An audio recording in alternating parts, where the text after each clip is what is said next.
Hey guys, my name is Evan Shunk, and thank you for having me, Chris. Let's get in a little bit to my trading journey. I'm born and raised in West LA. I have a West Coast trading hours over here. I'm up every day at 5 o'clock. Unlike the East Coast guys, I get to wake up nice and late.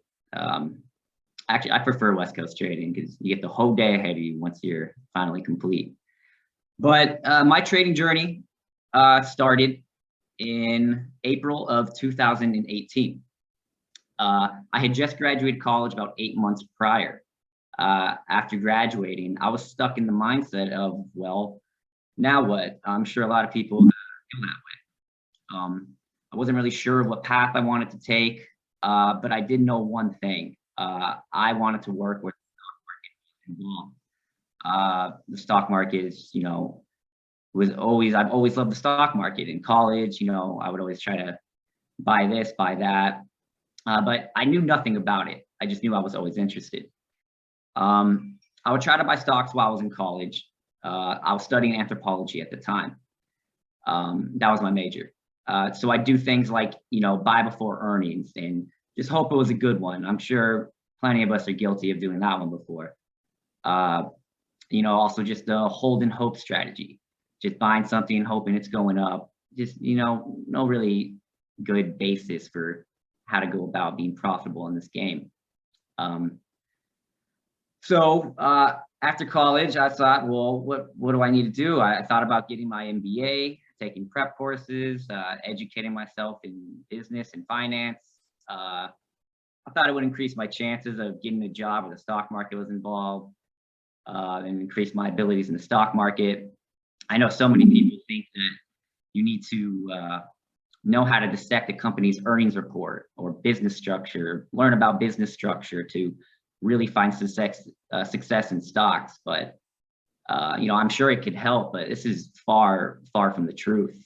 You don't need to have a background in finance whatsoever to find success in this game.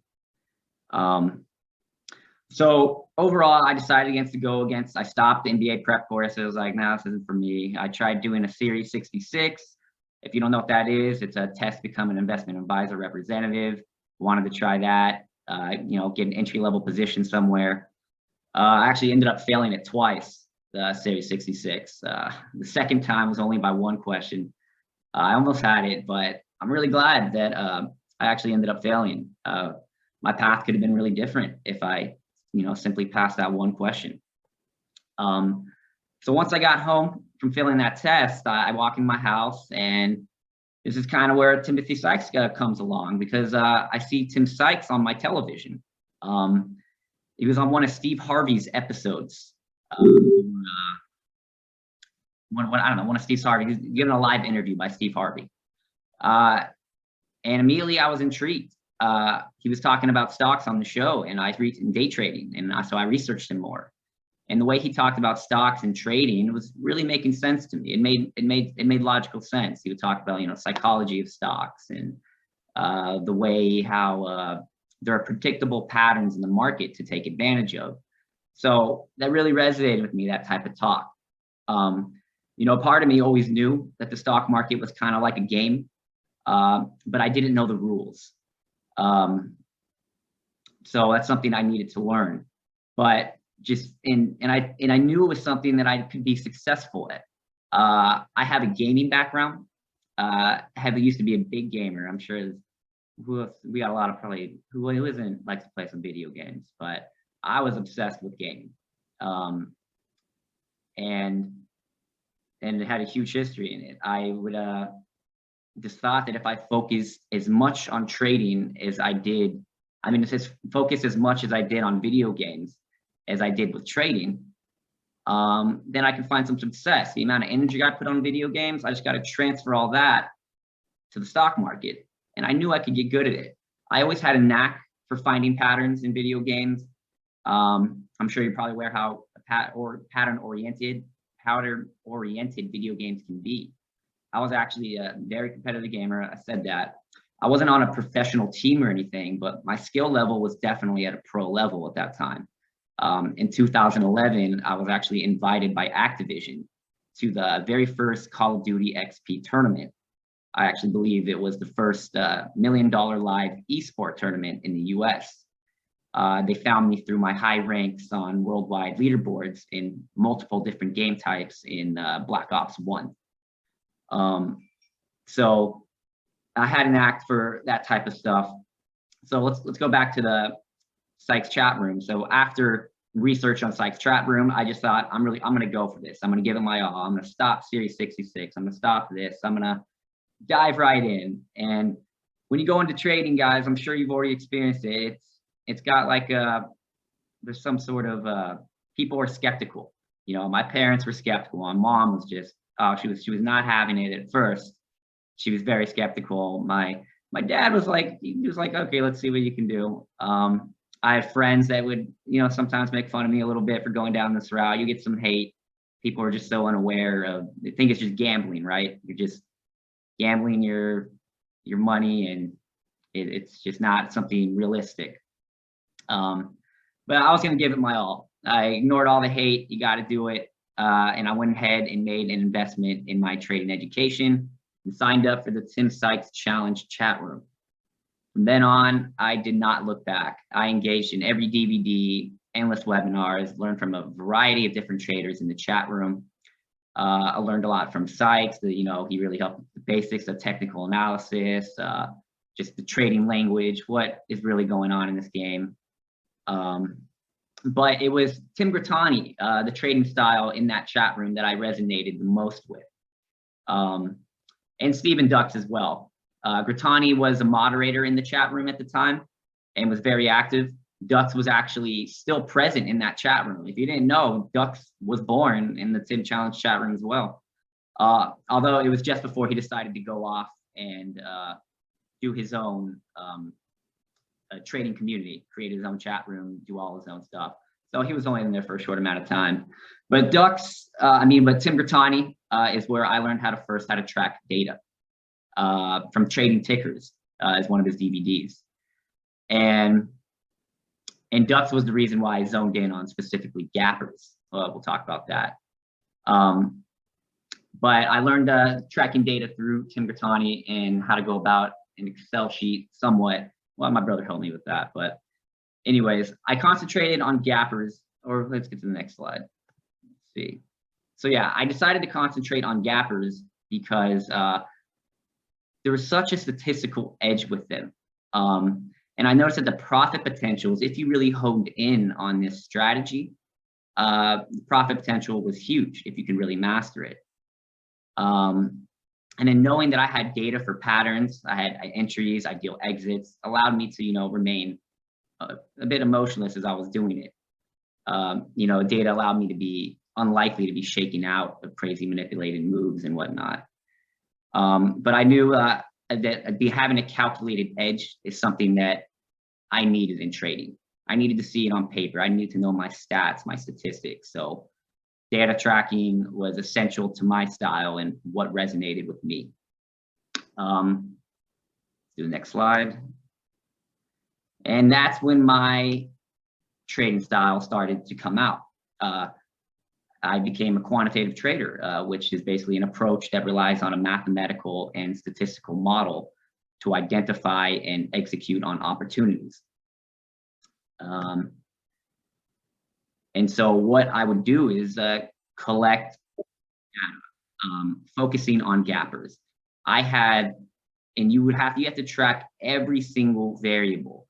That means you're looking at what's the market cap, what is the float, what's the institutional ownership, what's the short percentage float on that stock, what is the resistance, how much resistance, what is the price data, as in, open to high, how far are these things spiking out of the open, how far do they push, how much do they just collapse and close below the open. And so you have to track every single variable to know which variables are relevant and which ones you can kind of just toss aside, not really relevant. So it eventually comes out to you start to create a system based off statistical edges and statistical probabilities of what the stock wants to do on that day, based on the specific criteria and variable going on that stock gapping up on the day. And that's exactly what I did. So I had a defining moment because I wasn't always a system trader. I would start with all these other strategies that I would learn from, Sykes or Roland Wolf and all these traders out there, Nathan McCod from Investors Underground. And I would try to really hone in on price action. Price action is really tough. I mean, it's just the riggers, the market manipulators in this game, the people really controlling these moves, they really know how to take advantage of your emotions and get you to exit out of a trade emotionally or start to panic. And price action is a really tough art form in and of itself. You really got to have a good feel of what's going on at the exact time of these moves. So anyways, I eventually I showed my brother my system. It was actually a really defining moment for me. I used to concentrate on price action. I was profitable doing price action, but not to an extreme degree. I was finding success in it. However, that's because I had built my system, I built my data, but I wasn't truly using it like a system yet. I wasn't applying my system. I was still trading the price action. And it wasn't until I showed my brother my system did I actually start to do it, because I would teach him everything I knew. I taught him all the price action, but he would have a lot of trouble with price action. Again, it takes years to master price action. And he was tired of it. And when I showed him my system, he was like, dude, why don't I just do this? And I was like, you could. I mean, I don't see why not. I just haven't done it yet because I've been profitable in price action. I just haven't felt the need to do it. And then Chris goes, no, I'm going to use this system. And I was like, all right, you should do it. I think it's going to work. And he's actually the first one to apply my system. And immediately, as soon as I saw him do my system, there was this one ticker, I forgot what it was called, but he made like $6,000 more than me on the day on one ticker on just like 1,000 shares. And immediately I was like, wow, okay, I'm going to the system. I'm gonna go and do this. I just haven't applied it yet. And so I was gonna trade the system and also trade price action. So I can do both. So his outperformance on that day really convinced me to change my style a bit and act on the data that I've been collecting. And it's funny because my brother is actually the first profitable trader that I know from day one. And that's simply because he decided to apply the system that I built.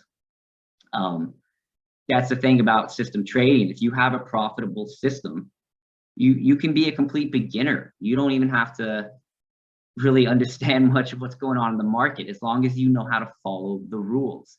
If you know how to just learn the system, you can ignore everything else. Concentrate on the statistics and the data. And exactly, who said that? Steen. Steen is a really good example of that. I don't know how intensive of her market knowledge is, but for this system, you don't have to have a good knowledge. I mean, just like my brother, you can be a complete noob, not be able to do price action, and just boom, you got a profitable system. You know how to follow the rules. The sky's the limit. And so let's go to system trading, which is funny. That's why I always like to say for the system, ignorance is bliss. And I say that because it's almost as if the system works so well, the less, not totally true, but the less you know, the least likely that you need to worry about things going on in the market. The more you know, you might try to tweak it and say, oh, this is happening, and make more decisions based off emotional factors, I guess you could will. But if you don't know anything and you're just following these rules, you're just happy. I mean, you're gonna have a profitable strategy. You're just gonna be a happy guy. It's very easy to transfer over the rules. Follow the rules, you profit. You just got to stay disciplined. And now let's get into the KBS room. When I found it, how it has helped me, and the value that you guys are receiving, and what I received as well in this room. I found the KBS room. Where is this? Let's get into it. just about 2.5 months ago, I joined the KVS room, Chris Verma's chat room. I've known about him on Twitter for some time, but had yet to really check him out. What caught my interest was his charts shorting parabolic moves, and the charts he would post on his Twitter account. And I failed to really find a way to attack parabolic setups with any sort of size. I would scout moves here and there every now and then, but was never really comfortable enough to really profit much on these plays and to really size in and to use really data and statistics to really hone in on these parabolic moves. And so I decided to join Verma's room. And when I joined and started watching some of his webinars, I couldn't believe it, guys, what I had come across. It blew my mind. I mean, at first I was like, these are my plays. I said to myself, I've been tracking day one gappers, day two plays, an overnight short setup on day one gappers since 2019. I had no data on para, I said that. So I learned all my para plays from him. So I could not believe that I was in a room where someone was teaching to attack these plays and in a basically identical fashion. And I mean, the entries were the same. Exits were incredibly similar. Some were different, some were same. Only real difference was some of the criteria we would use for our setups. And as I continued with his webinars, what it really looked like is that Chris just really reminded me of just a more advanced future, trading version of myself. He was more advanced than I was. He had styles we had our styles that were basically identical, but right away I knew I needed to absorb what he knew. Anything I lacked in this trading style, I wanted to improve on. And Verma, he was more advanced, so I needed to learn from him. So things I learned from Verma, like the formulas he used, I learned extra formulas. And I mean, I'm sure you guys have seen his Excel sheet. It's unreal. His data spreadsheet. He's a data machine. I mean, look, I have a good data set, but he just made his data set made my data set look a little silly. But you don't need a complex data set like his. Whatever works for you works for you. So yeah, and learned the pairs from him, and I do all that. What was it? So that's how his room really helped me. Oh, and his size up technique. I did not have a good sizing up technique. That was very flawed. If I knew about the size up technique that he was using, I think I could have made a lot more money throughout the past couple years. So that was a big plus for me, because now I know how to size up appropriately using the Kelly system, or a similar version of the Kelly system. And so that was a lot of value that I learned in the KVS room. So, and I also want to mention, I mean, I don't know if you guys, let's get into my old setup, how valuable, I mean, I feel that this room is that you're in. I mean, it took me years to build this system. So much long nights, just my eyes just drying out from staring at a computer so long. And then it's funny because when I first found his room, I was actually upset at first. I mean, I couldn't believe he was giving all this out for $200 a month.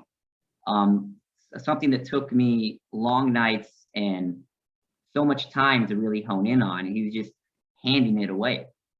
But I couldn't believe it. But hey, good for you guys. I mean, the routes, all the tools that you have now, the chat rooms and some of the really legit chat rooms, such as the KVS room, hey, you can really make it in this game if you really give it your all. I mean, the resources are out there. You're in a room where it's here. You just gotta give it everything. I mean, there's one thing of just following the system, but you gotta learn the system. You gotta track your own data. You have to see it on paper. Otherwise, it's gonna be hard to really convince your brain of what you're doing. So let's get into this. So this is my old setup. I mean, look, when I started, I would actually track this on paper. Everything was done on paper. I know. I told Chris this, and he couldn't believe it. I think he started laughing at me. In 2019, you could see all the papers right here. what is it right there? You see how I tally it up. I would write every ticker and do everything one by one with a calculator. The open to the high, the how much resistance, tally it up and find statistical edges this way. I know, I'm crazy. Thank goodness my brother forced me to switch to Excel once he saw my system that I built. So yeah, and now that all this work, I mean, is done, is just in the KBS room, and he's just teaching it to you right away. I mean, the value there, guys, is you can't, I mean, I'm shocked how much hate this room gets on Twitter. It blows my mind. It's just a bunch of people they have no idea what they're talking about. Anyways, so this is my old setup. This is what I did. I use Cobra and Trade Zero. I use Think and Swim from Fidelity for my platforms. I do scans for my scanner. And then I was just a paper pencil calculator early in my career. I changed it up. And my current setup is this. I use Cobra, Centerpoint, Speed Trader, and Trade Zero. I use all 4 brokers. It's important for the system to have the most access to short locates that you can get. Every time you miss a system trade, that is an opportunity cost. You don't know what market environments are going to benefit your system more than others. And you don't know when those market environments are going to come back. So you can't really miss a system trade. It can incredibly affect your P&L on the week or on the month. So it's really important to have access to all these shorts. And for small accounts, you need, for small accounts, I highly recommend Speed Trader and Trade Zero. A lot of people are using Trade Zero. It works. I really recommend going to Speed Trader. They recently just started allowing small accounts of, you need $2,500 to open an account at Speed Trader using Apex Pro is the one you want. It's far superior than Trade Zero. You will have access to so many, they're just as good as Cobra, in my opinion, when it comes to locates. I mean, yeah, they're just as good as Cobra, except Cobra allows you to do restricted shares. I'm getting into brokers, but I'm going to give a broker review on my YouTube soon. I'll dive deep into that. If you have a big account, go with Cobra, absolutely, and Centerpoint. I would use those two. Small accounts, you got to switch over to Speed Trader. They are far better than Trade Zero with locates, but I would get both of them so you can have 6 trades in a week instead of only 3. As you know, small accounts can only have 3 trades per week. And now I use Trade Ideas. I use Flash SEC. I use Thinkorswim. That's all the current setups and everything that I'm using. And what else do I got written down here?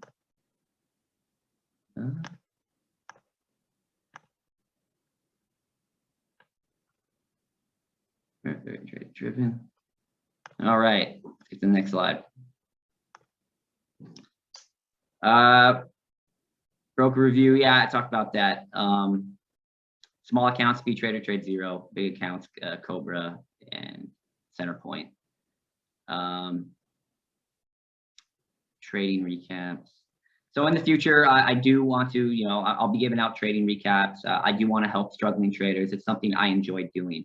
You know, the further on I'm getting in my career, the more I'm starting to, you know, slowly push towards, you know, the education route to help people. It's so much more. I love to teach and help people find success in this game. I mean, this is what I love to do. And I know how much bogus, fluffy information videos you can fall into out there. There's so many traps of just sketchy chat rooms, and you really got to watch out for that. I'm not going to drop any names, but I'm sure some of you might already know just some chat rooms are just not good. And you guys are in a good one right now in the KBS room. Truthfully, you're in such a valuable chat room teaching you such good stuff. There's some very good, valuable chat rooms out there. KBS is one of them, 100%. So yeah, I want to continue to help struggling traders, and you know, I give tips, strategy, and advice on my Twitter and my YouTube. It's something I want to continue to doing. Something I love to do, and eventually, you know, I just want to travel the world. I've been traveling a lot this year. The perks that trading can give you if you're truly dedicated are mind blowing. You'll never have to deal with that, you know, 9 to 5 job. You always have, you master the market and the skill of trading. You'll forever have a way of profiting in the market. I mean, you know, the market, these patterns that we have discovered, they're all just products of human nature.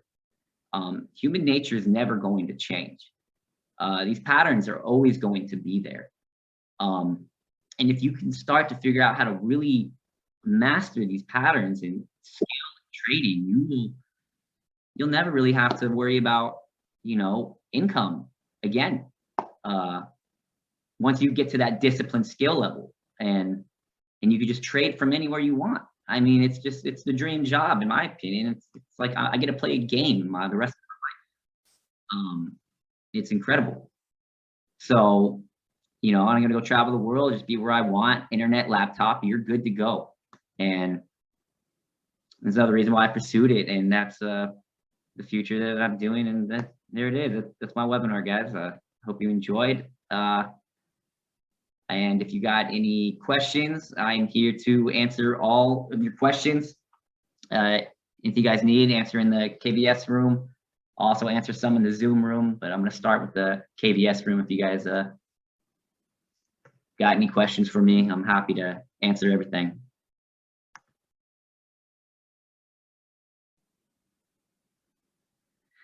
Speed Trader, what's anything here? All right, first question is, Speed Trader has pattern day PT battered day trading rule. Yeah, if you're under 25K, you have to have you're under the pattern day trading rule, right? If you're under 25K, yes.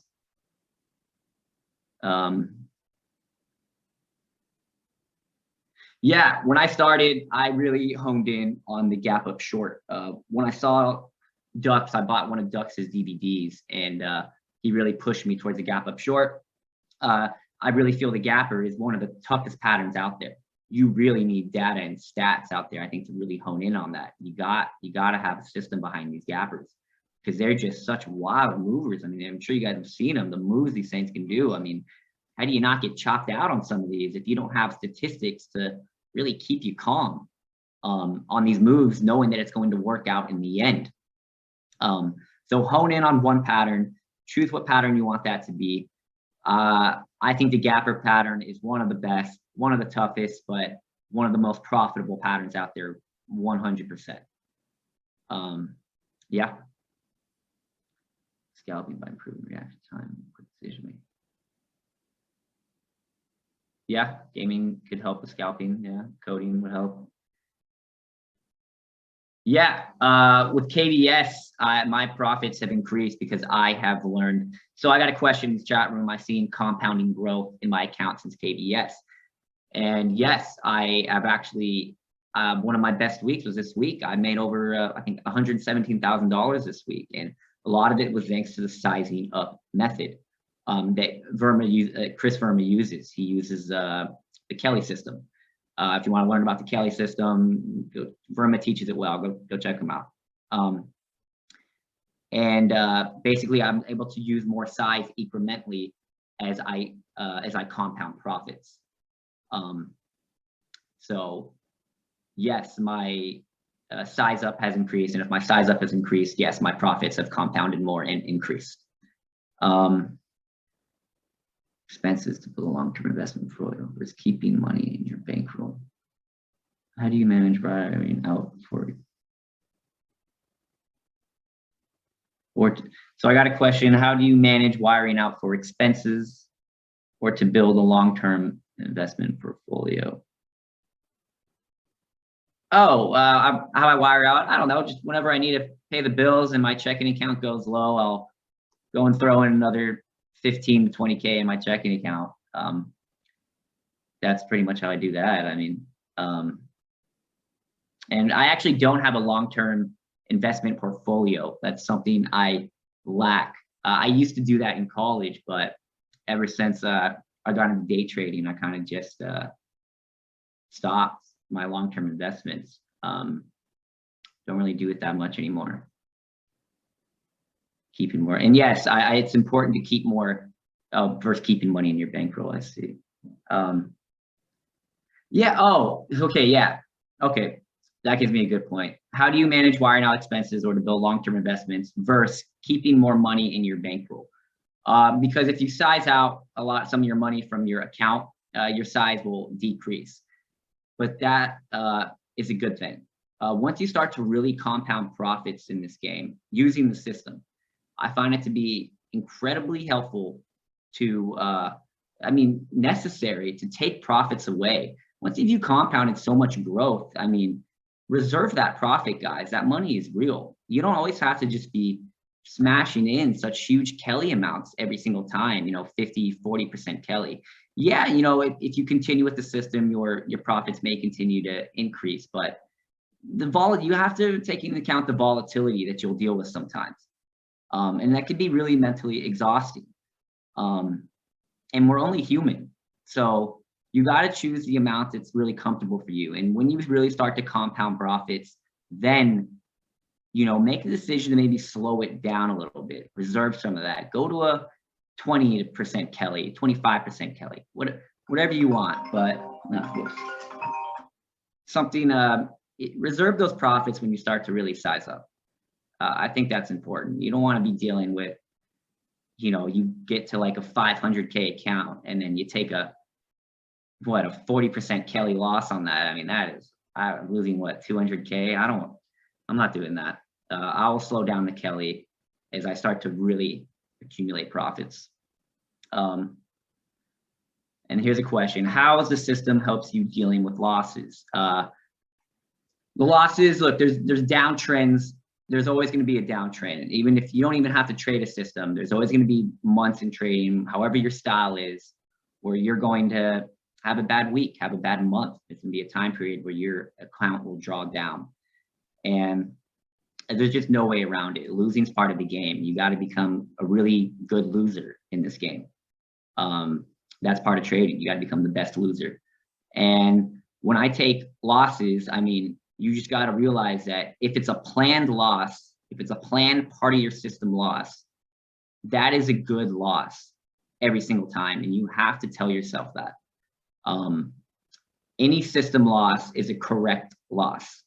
And you can't let it get to you. You have to understand that right now, if these losses are coming, this is just part of the natural progression of the system. Market environment will change. And when market environment will change, it's that you're on right now the market environment is more resistant to your edge right now. That's normal. But what always ends up happening is that the market environment will change back to being incredibly the best environment for your system. So drawdowns are always met with extreme parabolic growth. A great example of that was actually gappers earlier in the year. Were not very successful. Oh man, I was just hitting losses all the time. But I had years of data on this. So I knew if I stuck through this rough period, it will come back. I trusted my data. And that is exactly what happened. Once I think July hit or something, July was the most incredible year for gappers on the year, was July. This July was unreal for gappers, and I knew it would come back. So if I let that system get to me, those losses in that downtrend period, if I let it hurt me, if I let it get to my head and I quit and I stopped, I would have missed out on the most parabolic growth of the year for the gappers. And so you got to just be okay with your losses if they are planned to your system, and don't let it stop you. You don't know when that market is coming back. It's going to give you that parabolic growth. Let's see, next question. My system criteria is different from Chris there's multiple ways. I'm not going to jump into all the criteria, but there's just some small differences on, like, for example, market cap or the float or the risk percentage on the day, stuff like that. There's not too much. There's some different, or his red flag criteria compared to my red flag criteria, some similarities, some differences, things like that. Do you make any modifications to your system during changing market conditions? should you make any changes to your system? Yeah, I mean, you just let the data guide you. If you start seeing that this risk is working better than the other risk, that's great. And if you think, oh yeah, that reminds me of, that's also why it's this room is also just so useful, because not only are me and my brother are always in the office working on our data and our edge and refining it, but now we basically get to use Chris. He is now our third component, a fresh set of eyes to all this data and edges going on with the system right now. So now if we miss something, he might have caught it. And now I can pick some of his ideas and infiltrate that into my system. So just wanted to throw that out there. It's how useful that is. But changing my system during market conditions, yes, when the market I've noticed that when the market gets really hot, for example, we just experienced that on DWAC, and we just get some crazy runners, and it unleashes all the sector momentum and sympathy in the market, and things just erupt. I think, what was it, Monday, guys? There was like 8 different gappers on the day, all gapping up over like 40, 50%. I mean, that was wild. I woke up that day, I was like, oh man, I was borrowing shares like a madman. And so when that crazy runner unleashes that market explosion, I tend to notice that it's always the first day that I get wrecked. I don't know why. Maybe it's just because it's so new, and I know, hot sector sympathy plays can be outlier moves. I've seen that in my data as well. Watch out for hot sector sympathy, but they are still profitable. So don't not play them. I think it's just the very first day that it unleashes is the cautious day. I will treat that as a red flag day, and size down appropriately. And you find that, just even how I found this, just through experience, just having a better feel for the market from the years of trading, and just seeing my data that so many times that after the first day are the days that I get wrecked after that market explosion. So that's how I make modifications to my trading system, allowing data to guide me when I start seeing that maybe this specific criteria doesn't work anymore. Throw that out. It's not really that useful. Either that is certain red flag criteria or things like that. I actually used to have a lot more red flags in 2019. I got rid of a bunch of my red flags in 2020. They just weren't that relevant. And data is what showed me that. So you always got to keep up to date with your data forever, because it's always going to guide you, and you have to adapt and change it and refine it as the market basically changes as well. So you got to do that. Would pricing of locates affect your trading system? No, rarely, very rarely. If it's a high price stock, I'm paying 50 cents, no question. No doubt. If it's like an 8, 9, 7, maybe if it's like a $4 stock or under a 5 and it's a 50-cent borrow, I don't care. I'll miss out on that one. Sure. So it just depends on what I think the range is on the stock that day is going to make my decision of how expensive of a borrow I'm willing to locate.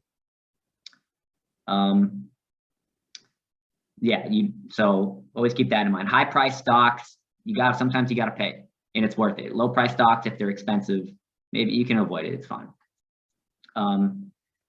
What setup from KVS do you feel more confident to take? That would be the Parabolic Plays. That is the play that's really, that I didn't have no idea how to attack parabolics, and I learned all parabolics through Chris Firma.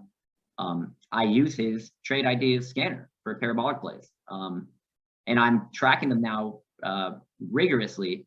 I'm going to try to make that pattern my own now. I'm going to see what things I use for variables, what variables I want to use, what red flags I think are important. It's important. You guys got to be self-sufficient. That's what you got to study. You can't. Sure, you can follow Firma system trades. It will work, no doubt. But to really find success, you got to study it. You got to be self-sufficient. You got to track data. You have to see it on paper. You got to spend the long nights. You got to do all that.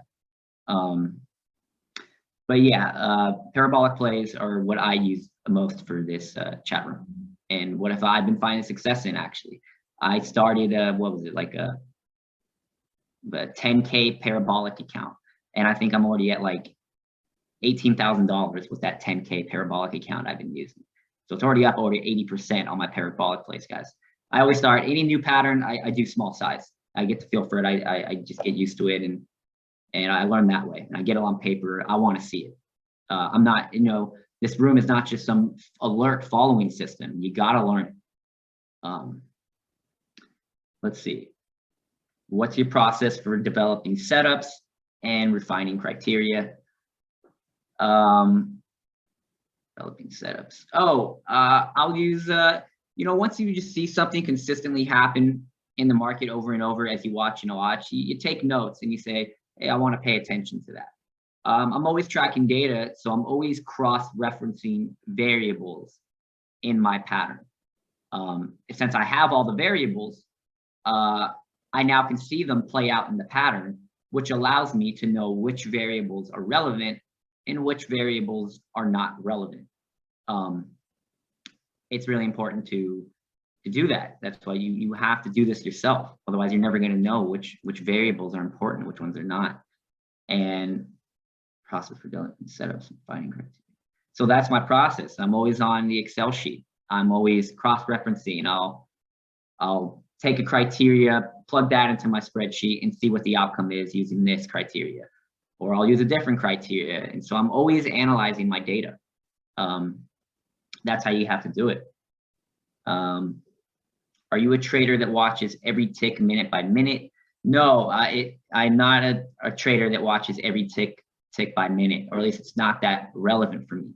I concentrate on a longer term time scale. I want to know where that stock is going to end up in a longer frame of time. If you're just concentrating on these minute by minute plays, you're going to be shaken out so often. I mean, these riggers on these plays are ruthless. They know how you're feeling emotionally if you're concentrating on such a short time frame in the stock. You got to concentrate on larger time frames. Where these things are going to be by the end of the day, the end of the week, what your profits would look like on these patterns by the end of the month, the end of the year. You're taking a macro perspective on the data in which you are using. Oh, I got to charge mine. Oh, that'd be awful if my battery. Jeez, I caught that. I'm plugged in. Charge it up. You got to take a macro perspective on your data. You can't just look at it on a minute by minute tick. You got to use a longer time frame. Do you borrow before shorting or after appearing on TI scans? I mean, I use scans. I think it's a really good scanner. I use a TI for trade ideas for my parabolic stuff. And then do you borrow before shorting? Yeah, I mean, you have to borrow before you short. Or you borrow early. Oh, right. I borrow early morning. So if you're really going to dedicate yourself to system trade, specifically gapper setups, and really want to hone in on the gappers, you have to wake up early. You cannot miss out on borrowing shares. Any miss out on a system trade is an opportunity cost. You cannot afford to do that. So therefore, you have to wake up early to ensure that you get locates for that gapper. I am up in California, 5 a.m., sometimes 6:40 or sometimes 4:40, 4:30 every day. I will not wake up past 5. I will wake up. I need to locate shares. I have to play that gap, any gappers on the day. I will not miss out on them. And if you're taking the system seriously, you have to do that as well. You can't mess around missing borrows on the day. You need those. You got to put your all into this.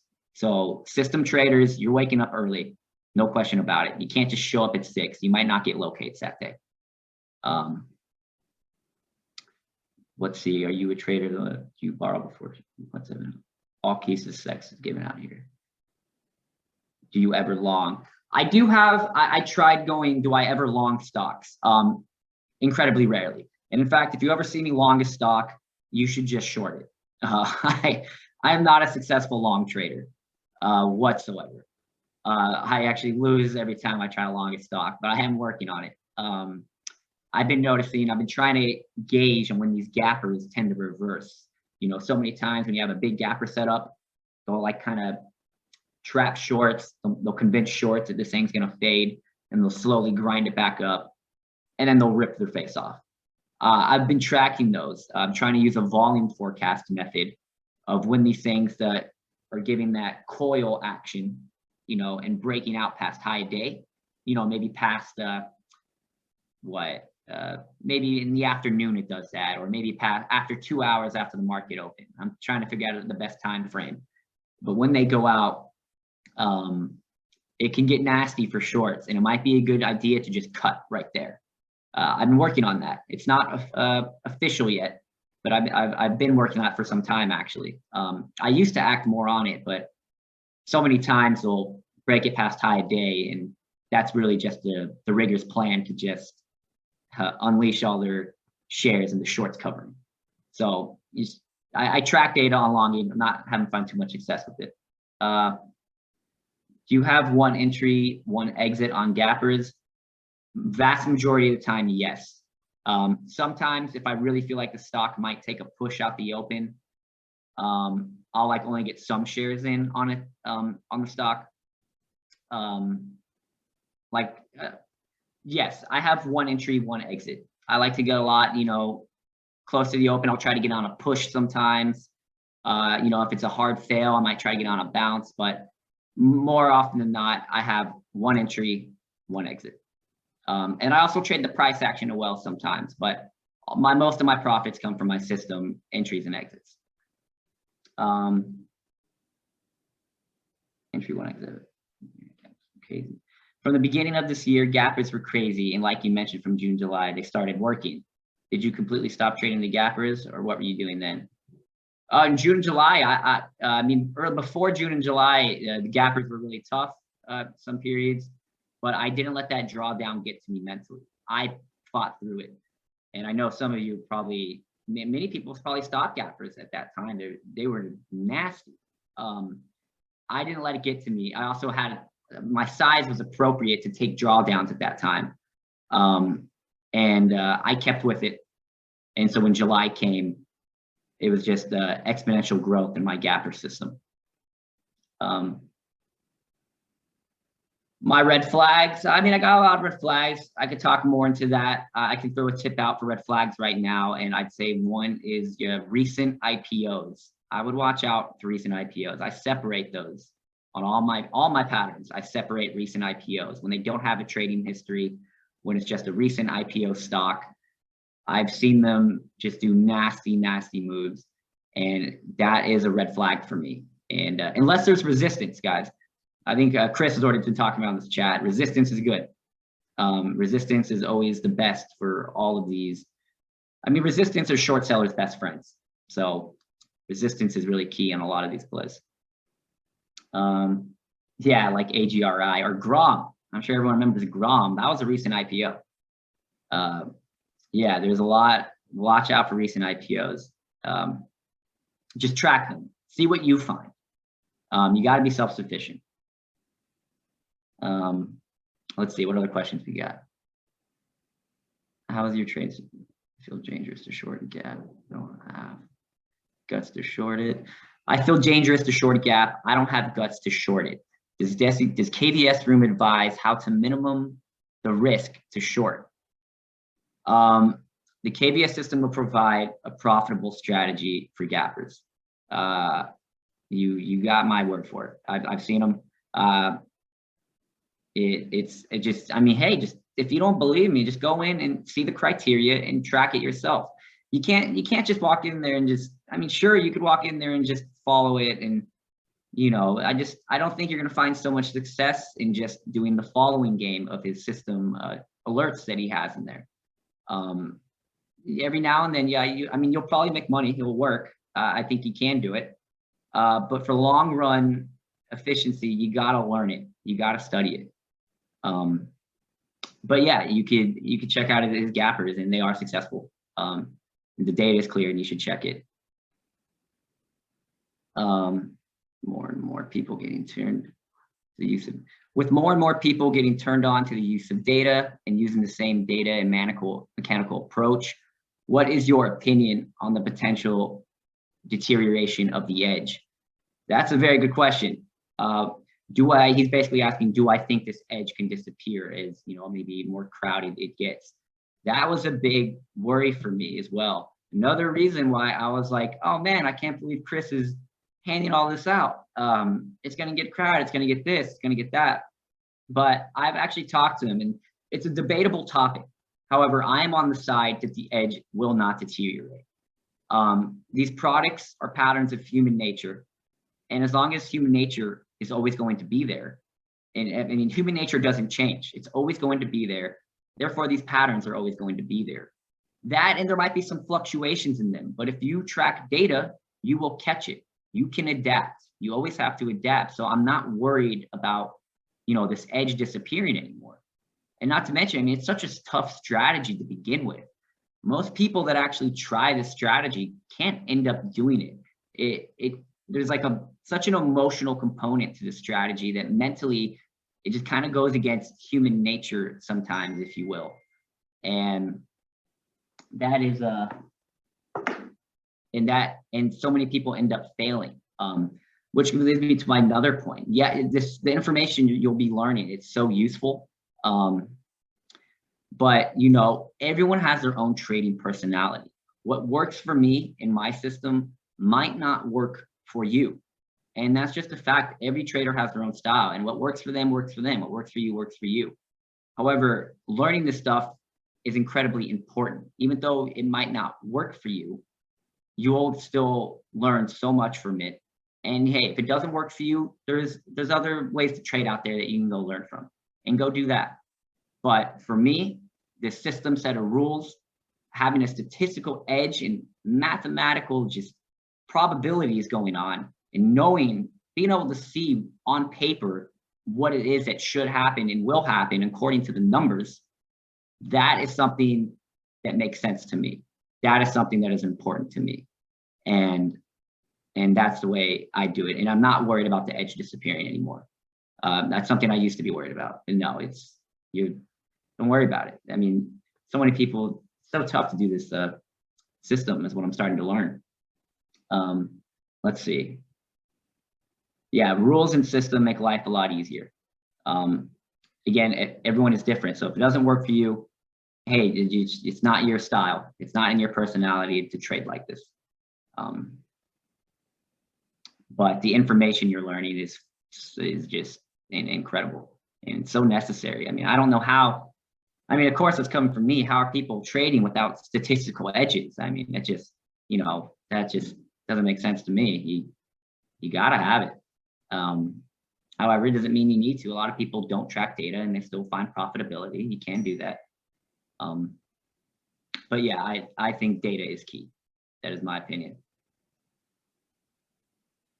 Do I short pre-market? Yeah, sometimes. Yeah, I'll shorten the pre-market, sure. But I always have my one entry and my one exit. I'm not gonna tell you all my secrets right now, but yes, I do short pre-market sometimes, yeah. What else we got? How big are your borrow costs in proportion to your gains? I don't know. My borrows probably take about, overall, it varies per trade, but I think maybe 10 to 20%, something like that. My borrows will factor into the overall profit. Like by the end of the year, I'll look at my profits and then I'll see that my borrow costs take about 10 to 20, maybe around 15. Yeah, it's about right.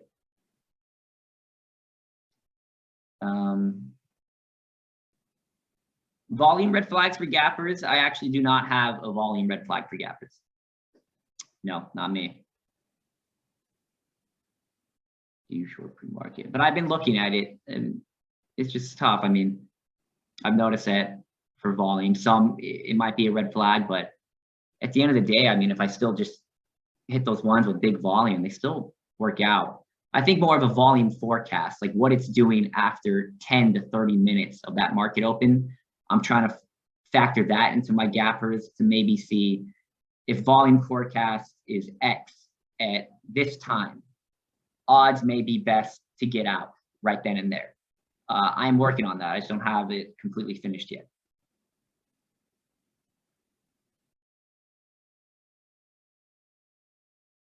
Okay, I think any more questions? I think there's one more guy typing. How would you advise someone to start tracking your own data? It seems like such a big undertaking.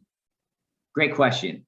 And that's something that the KVS room is one of the, might be the only room out there. Sure, you know, other rooms will teach you how they track data, but they're not true. I don't think they go into the Excel sheet as sufficiently and thoroughly as Chris does, which is so, like, if you don't know how to work Excel, this is one of the rooms that actually would teach you how to use an Excel. So that's how I advise you to start tracking your own data. Learn how to use Excel. Learn what you need to plug in. Chris talks about it in all of his webinars. And it's a really good community that really goes into specifically concentration on tracking. And you can have no history of it, and you can learn how to do it. Yeah, not really a guru shows really a spreadsheet like Chris does. That is true. I mean, I told you again, guys, the value he's giving out to you guys, all the work I know it takes to create this data, and the fact that he throws it out for $200 a month is really fortunate for you guys. That's all I got to say about that. You know, I learned a lot of different strategies, and this is the strategy that I ended up coming out as well, the statistical strategy. So the fact that he's just throwing it at you, you know, there's no reason you can't find success. Especially now with all the tools and resources out there, you guys just put your all into this. You'd be shocked at what can end up, how your life can change. You'd really be shocked. But you got to put your all in it. Yeah, I know how to use Excel, of course. You don't know how to use it. Yeah, I mean, hey, Chris's room teaches you how to use an Excel. If you don't know how to use Excel, it's, I'd say, mandatory for system trading, unless you want to be like me, who also didn't know how to use Excel and would do everything on paper, tick by tick. Just most, it's a lot of hours I put in that. Tracking data on paper. Jeez. So no, you can learn Excel in this room.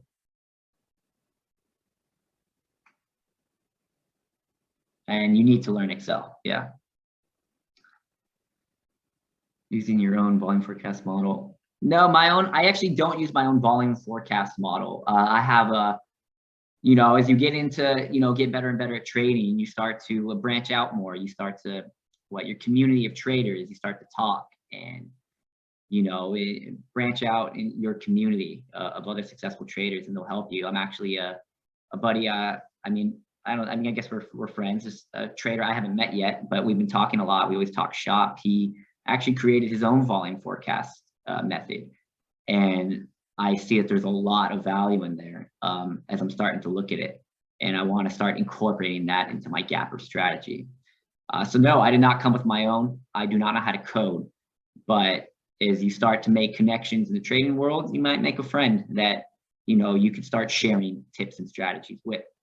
And that's what Chris Verma's room is. That's how I treat it. I joined this room, and now I have another fresh set of eyes to look at all the same data that I'm looking at. And if I miss something, maybe he caught it.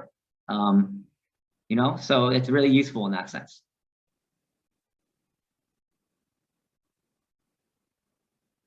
No, I don't use stocks to trade. Question asked me if I use stocks to trade. I do not. Oh, wait. Oh, scripts to trade. Sorry. Scripts to trade. Yeah. No, I do not. I have a friend that I made in the trading community. I use his. Well, I haven't used it yet. I mean, I've tracked so much patterns that, and I'm always doing so much work that doing another pattern is just another add-on of work. So I've been very occupied and I have not used his volume forecast method yet, but I have it and I do plan to use it because I do see, I've checked it and he showed it to me and it can be very accurate. So I know Scripts to Trade has all day faders volume forecast, and I mean, everyone knows about all day faders. I mean, I would trust that volume forecast as well. I know my hypothesis is using a volume forecast and putting that with your gapper data, you can maybe weed out some crazy squeezes.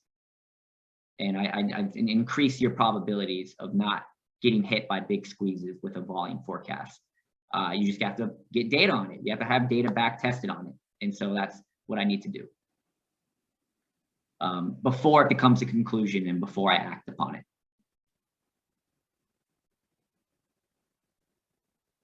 Yes, trading is my full-time job. That's the thing. I mean, yeah, trading, it offers a lot of freedom, guys. You can be wherever you want, do whatever you want. You don't even have to work that day if you don't want, if there's no trades. However, what ends up happening and you start to find success is you get really obsessed with it. I mean, it's your passion. You love what you do. So yeah, I have all this freedom, but well, I mean, that's the thing. It doesn't really feel like it just because I've worked so much now. Like now I work longer hours than even my buddies at their jobs. I'm in my garage until like, 7, 8 at night from like 5 in the morning, just because I love increasing my edge. I love doing this. So I choose to do this. So it is freedom since I'm choosing to do it. And I love to do it. But what ends up happening is you start to love it so much, you just do work more and more at it. So I got to remember to, I did this to have freedom. So, go on vacation, go trade on the beach for the week if you want. I got, I'll start doing more of that, but I love what I do. So I work here. I'm in my garage quite a bit of time.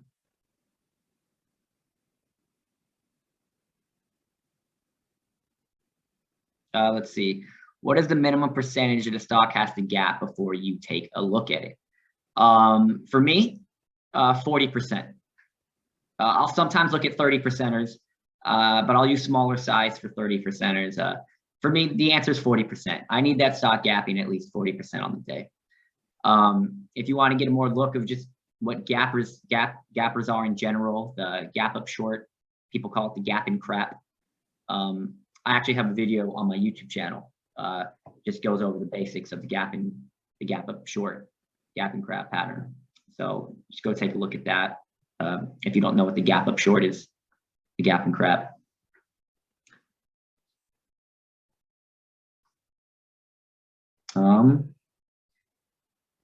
Let's see, we got any more questions? Did I miss any? We tend to use wider or narrow stops. Turn on to use the data.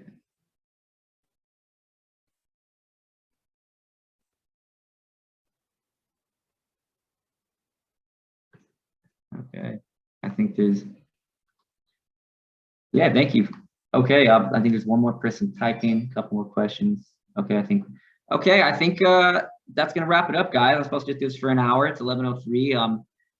Probably gonna head out. Thank you, Chris, for having me. I enjoyed doing this. I hope you guys got something out of this. Thank you for being here, and I'll see you in the room. I'll catch you guys later.